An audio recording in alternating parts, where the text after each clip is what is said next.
Well, the expectations don't change just because the faces do. I mean, those are the expectations of our program. We expect to win our conference, we expect to get to the NCAA playoffs, and we expect to do better than we've done in the past.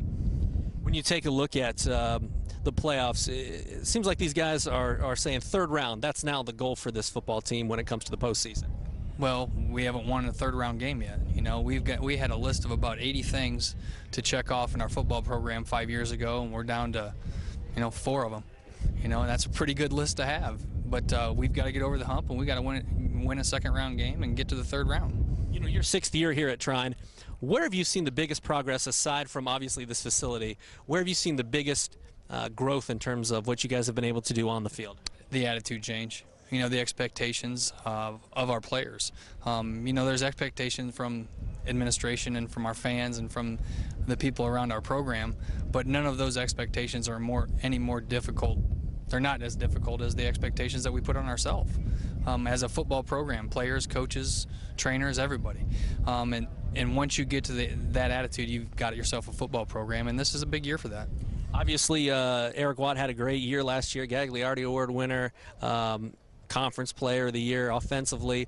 Where are you at in the quarterback position for this season, and what's that competition like, and do you know who your guy is going to be? What's that situation? Well, as of right now, Ryan Hargraves is our starter. He's done a great job during camp. He'll be a junior. This will be his 3rd year in the program. And we have 2 younger guys that are pushing him. And, we're really excited about what Ryan can do for us, and really excited to see the offense, and what it looks like this year. That was my next question is, how does the offense change? Because Eric was such a dynamic player. Does it change what you do offensively when you plug a different guy in there behind center?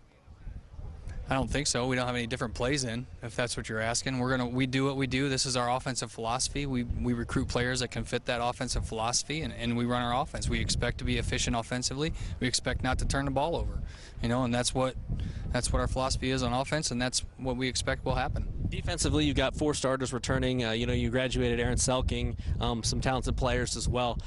Defensively, what are going to be some strides that you need to improve on to be as successful as you were on that side of the football here in 2011 as opposed to last season? We've just got to keep playing. What people fail to remember is up until week 9, the starters last year played 53% of the downs. So 47% of the downs were played by the group of people that are playing right now. And they're pretty dang good football players.